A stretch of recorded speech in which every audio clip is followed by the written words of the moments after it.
Hello explorers, welcome back to our channel, Learn Something with AI. Today we're setting sail on the vast ocean of history to revisit the life and voyages of Christopher Columbus.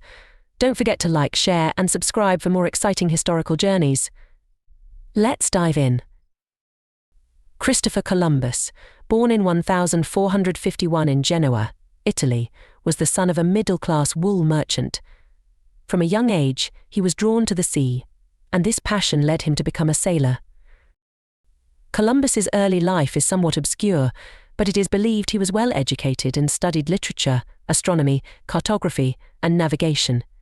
He began his sailing career in the Mediterranean and then ventured into the Atlantic Ocean. By his mid-20s, Columbus had made several trading voyages to the Aegean Sea and the Portuguese colonies along the West African coast. These experiences were crucial in shaping his knowledge of the sea and navigation, which later played a significant role in his voyages to the New World. Columbus's ambition was fueled by the desire for exploration and the potential wealth and prestige that would come with discovering new trade routes. Columbus had a grand plan. He believed he could reach Asia by sailing westward. This was a revolutionary idea at a time when the common belief was that the Earth was flat. Why did he want to reach Africa by sailing westward? The main reason was trade and wealth. In fact, during the late 15th century, Asia was known for its wealth and valuable goods such as spices, silk, and precious metals. However, the traditional land routes to Asia, such as the Silk Road, were long, dangerous, and increasingly controlled by the Ottoman Turks. Columbus believed that a sea route to Asia would provide a faster and safer way to bring these goods to Europe. To achieve this, Columbus spoke with Paolo dal Pozzo Toscanelli, a famous Florentine mathematician and astronomer. He told Columbus that it was possible to sail to East Asia by heading west from Europe. We have to take into consideration that at that time people knew that the Earth was flat, and so he reasoned that since the world is round, he could sail west to reach the so-called East. Christopher Columbus faced several rejections before King Ferdinand and Queen Isabella of Spain agreed to sponsor his expedition. Columbus initially attempted to gain royal patronage for a westward voyage to orient his enterprise of the Indies in Portugal, in England and in France. However, his proposal was rejected every time. The reasons for these rejections were varied. Some were due to Columbus's demands, such as wanting ships and crews to be provided at no expense to himself and insisting on governing the lands he discovered. Others were due to the circumstances of the time, such as the ongoing war in Spain. In 1486, when Columbus first proposed his plan to the Spanish crown, Isabella and Ferdinand were engaged in a costly war against the Muslim kingdom of Granada in southern Spain. Financially burdened by the war, the Catholic monarchs had little money to spare to fund expeditions such as the one offered by Columbus. But Columbus persisted in seeking support for his plan. He believed in the potential wealth and prestige that would come with discovering a new route to Asia. Eventually, his persistence paid off when King Ferdinand and Queen Isabella agreed to sponsor his expedition.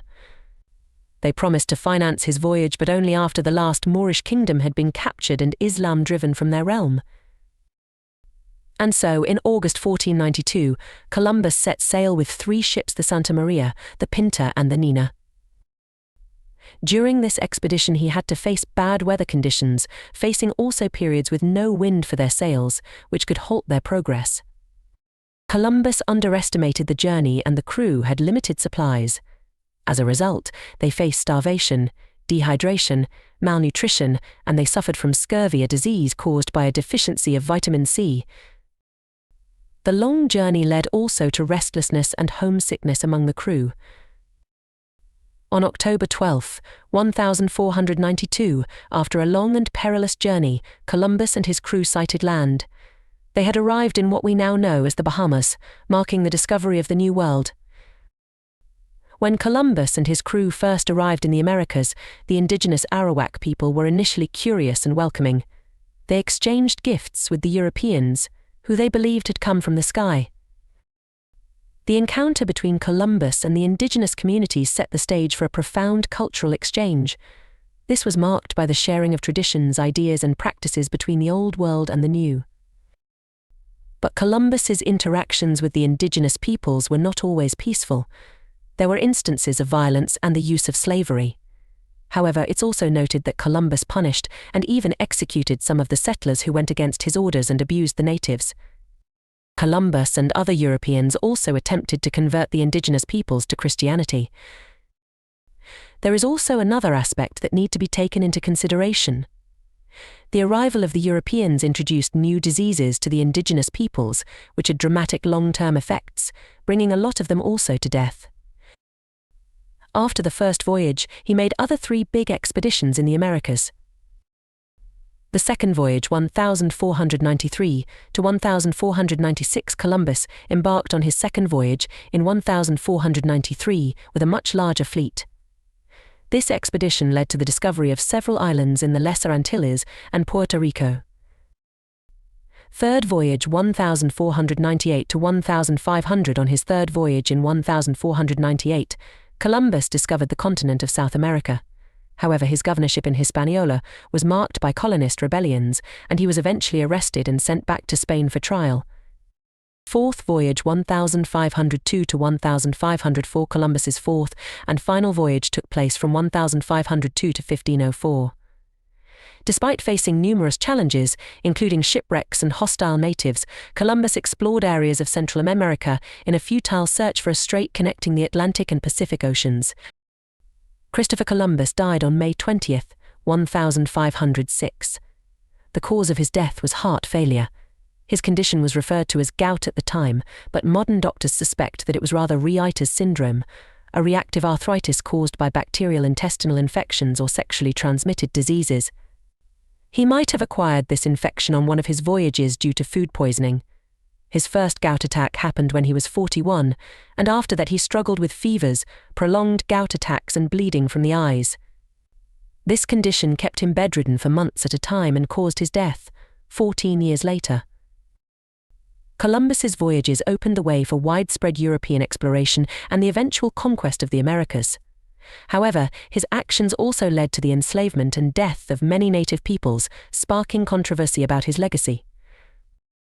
Christopher Columbus, an explorer with a complex legacy, forever changed the course of history.